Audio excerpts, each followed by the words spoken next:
Hey guys, welcome to the Homestead garden. This is where we're gonna grow our vegetables. Let's see what we can grow. Okay, so this is the fenced in area. It runs from that pole all the way down here. And from this gate down towards the end of the chicken run. And this is the entrance to the veggie patch. And look who's arrived at the homestead, the chooks, which is really cool. This is me and my mom, and we are carrying through a couple of pallet skirts. So I was fortunate enough that my mom had these pallet skirts at their previous property, and they actually moved with them, which after a little bit of a powwow and a discussion, we decided that we would turn into our very own raised beds in this garden. Now we do have 2 other raised beds that I grew some tomatoes and some beans, even a couple of zucchini in, but for the most part they were just in the wrong place. And now that we have a designated area, we're taking this opportunity to grow the best garden we can. And we're going to start with these 4 raised beds. Let's see what we can get done. Alright, so today's project, we're actually going to deal with these 4 pallet skirts and treat them as raised beds. We're going to use them to create instant beds. We do have lots of wood and debris that we're going to put in the bottom to help raise it, and then we'll put some compost over the top and some soil. And we're actually going to see what we can get planted now. So far what we've done is we've just temporarily laid them out in the area that we want them. We will mark them and then we're going to start preparing them. I have left space between each bed so that we can move around and access the beds from both sides. So we're going to see how that goes. As you can see over here, it has this sign that says HT, that says it's heat treated, and that generally means that it's good enough to grow in. But it doesn't always mean that it will last forever. I'm actually really excited to get these 4 beds up and running because we do have those seedlings that I bought, and we can actually get a garden going pretty quickly. Should I do the one next to me? You can. Come on.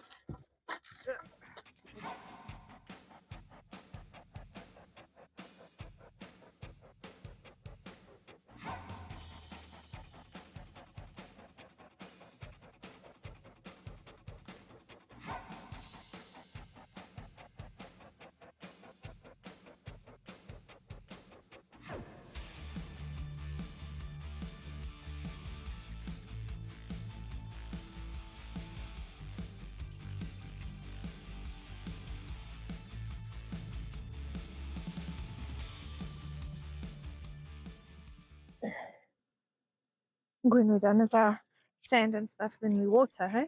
Yeah. We see how much it drops.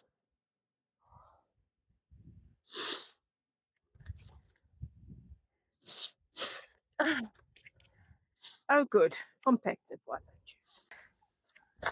Do you need any more? Yeah, I'm going to need another barrow. Yeah, I think another barrow, good barrow load. Water. Water. And when we get back from the bakery. Yeah. There's just little divots everywhere now. Okay.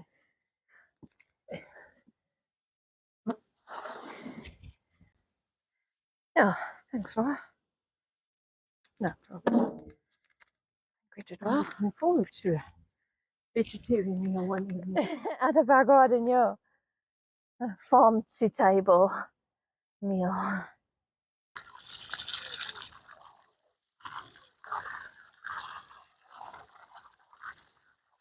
Yeah, we're definitely going to have to put more in. Okay, so we've watered these 2 beds here. We're going to take a break. We'll see you later.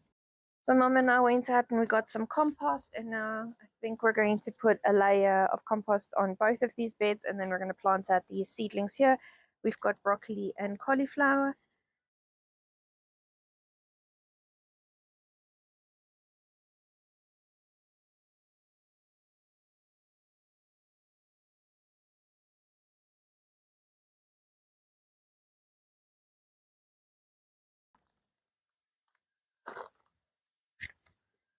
Want more?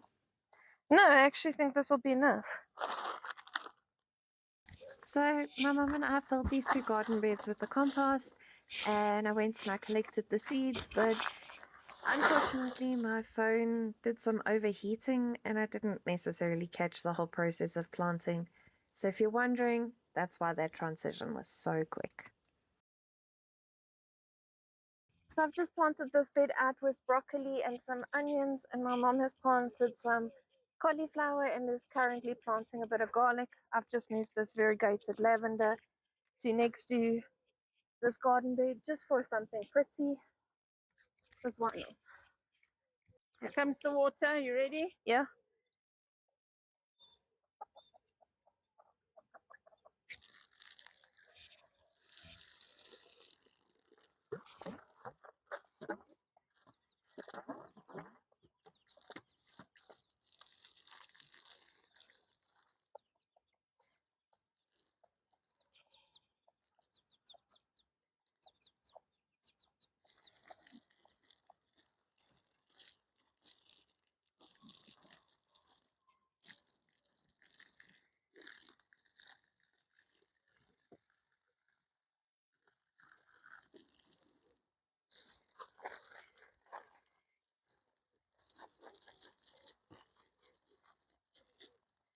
Alright, I'm psyched from doing the hose pipe, but we did eventually get these two garden beds planted out. We've got broccoli and onions and cauliflower and garlic.